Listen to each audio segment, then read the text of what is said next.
Weakness to warrior mindset. Get out the chopping block.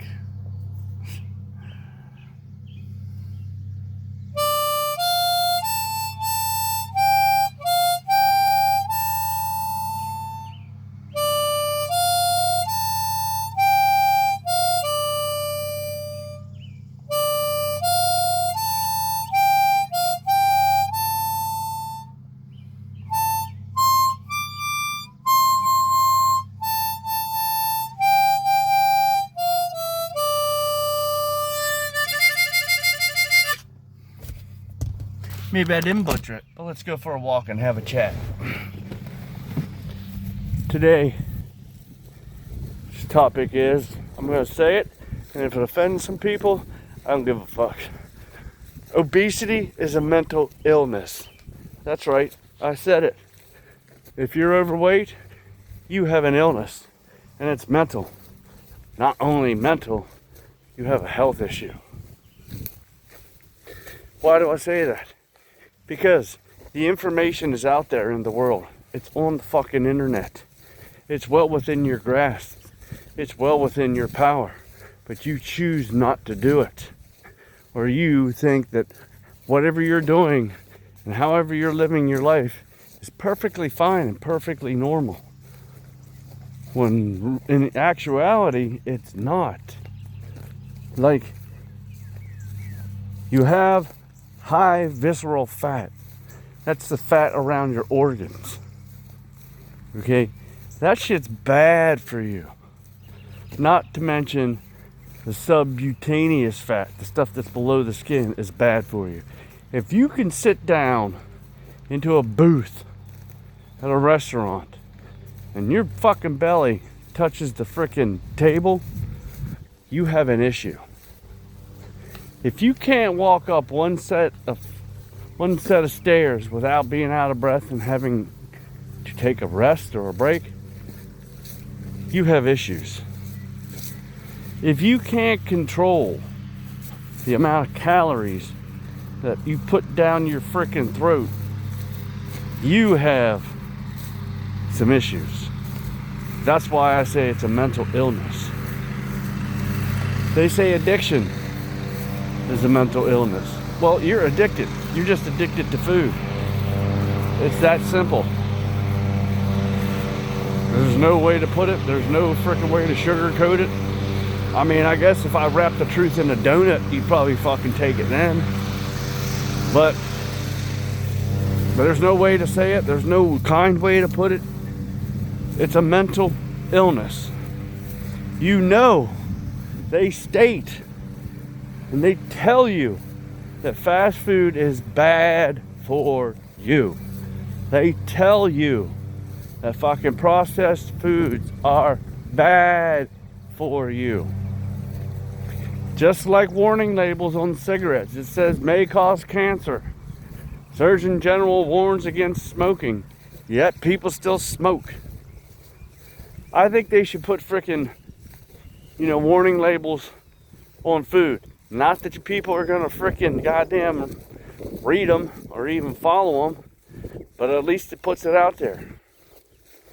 You know this, or at least your parents should have taught you, and their parents should have taught them, that you can't eat a lot of food and expect to be skinny. That's where the mental illness comes in. Not only the mental illness comes in, is you all know how to get frickin' skinny, or you all know how to get in shape. There are probably more gyms in America and probably 50,000 times more people that have memberships that don't even go. I make it make sense. I don't even know how to make sense. I don't even know how to think of myself, because I was in that freaking boat. I mean, I really wasn't obese, but I wasn't fucking down to fucking 11.7% body fat. I can tell you that. I didn't have that bad of a mental illness. I mean, as far as food-wise, I mean, I had a mental illness of, when I used to drink a lot and smoke a lot. I mean, I knew they were bad for me, and I knew I couldn't fucking walk up a flight of stairs without having to rest. But I wasn't fucking that far off or that far gone as far as food wise. That's why I'm so thankful that I've made the choices that I've made, and I'm living the lifestyle that I've made, and my identity has shifted. And they're probably going to hear this a lot out there, and they're going to be like, well, what's an identity shift? Well, the identity shift is when you get down and you get to a low body fat percentage and you get lean and ripped and jacked, okay, you now just shifted your identity. You no longer identify as the person that you were before, as far as that person that, eats all that stupid shit, has accountability. You're doing the things that you're doing when nobody's looking. That's the key. That's the issue. I'm sure in the future, when I am ripped and jacked, and I am at that 10% body fat, and people are going to start to ask me questions. Just like in some of the videos that I saw when people are explaining this. When people ask you about your routine, or your gym freaking exercises, or what you do to stay lean and become jacked, they will hear you, but they won't pay attention to you. Because when they understand, or they probably won't understand, but when they hear that you have to do certain things, like go to the gym maybe 4 days a week, maybe 7 days a week. If you don't have access to cardio, or you don't have access to be able to walk, that would be 7 days a week. And they're gonna be like, that's such a heavy lift. 7 days a week? I have to go to the gym? I can't eat fast food. I can't eat donuts. What do you mean I can't eat Ben and Jerry's and sit on the fucking couch and watch fucking 15 seasons and binge watch whatever shows you watch? What do you mean I can't go out late to the fucking bars and drink beer anymore like I used to? Wear my wife beaters and look stupid. Yeah. It's that. It's really not that hard. That's why it's a mental illness. And the only way to beat this mental illness is through not education. Because you could educate someone all day long and they're still not going to do it. It's you. You are the only one. You're the only cure for your own mental illness. You are the one that'll cure you of your bad habits. No one's going to hold your hand. No one's going to be there to help you along. It's you. The old dilemma, you against you. It's always you against you. No one's forcing you to eat McDonald's. No one's forcing you to eat Ben and Jerry's. Y'all do it because you're addicted to that fucking dopamine hit. No one's forcing you to watch freaking wanking TV. No one's forcing you. You just gotta get up and get it done.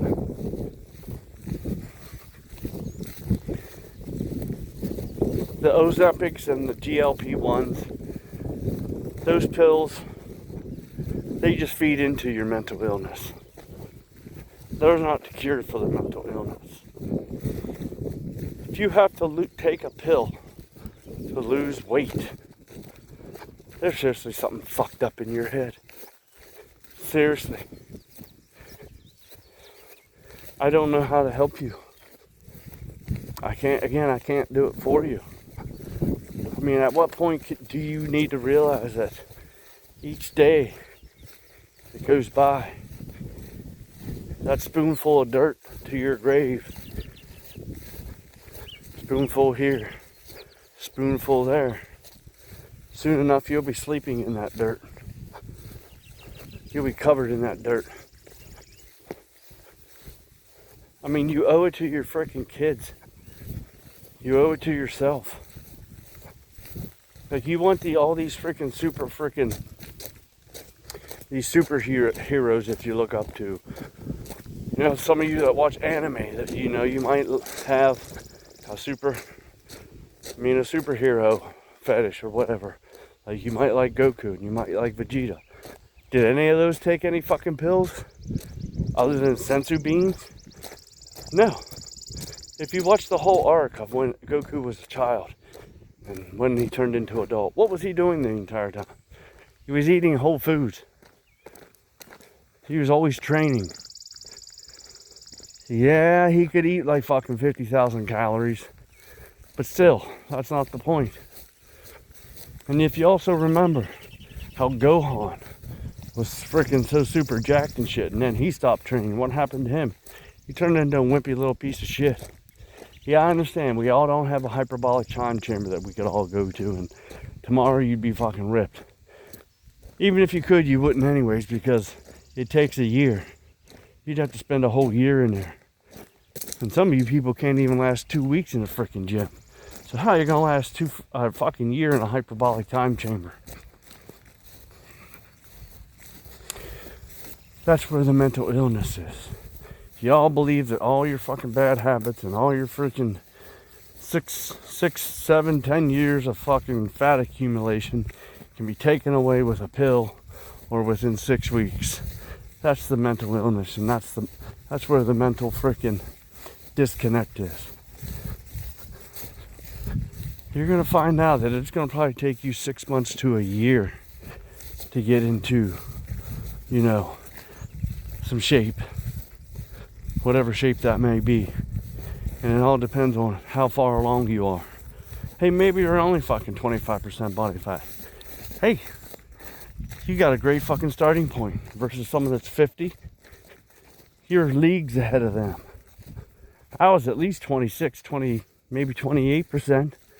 And I got that shit done in like fucking November of last year. A lot of my fat loss came off in the last 70 days. And that's because I got my shit in order. I got my fucking mental illness taken care of. I got the knowledge. And then I applied it. And I keep applying it every day. Right now, my shit's so locked in that I know how to go immediately from a freaking maintenance phase to a fat loss phase or a mini cut. Because I have all that shit written down on one piece of paper. I know the calories. I know the calorie deficit. I know what will walking me or me walking a certain mile or a certain time frame, how many calories that'll burn, and then I can adjust. Okay, so if I'm burning such and such calories per week, this is how long it'll take me. If I want to go super aggressive, I just do a freaking super aggressive 4 week cut. Drop freaking 6 pounds. Bam, gone. That's how locked in I am. And that's where you guys need to be. And that's where you need to get your mindset at. Trust me, it's not that hard. I will post my diet as I have before and the breakdown, so it makes it easier for you. You just have to put in the effort. You just have to put in the freaking work. That's the hard part. Staying consistent when no one's looking. Going to bed instead of going out to the fucking bars and shit like that.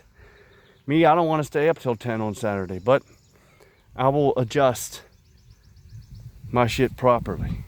So, moral of the story is, if you're obese, you have a mental issue. A mental illness, I should say.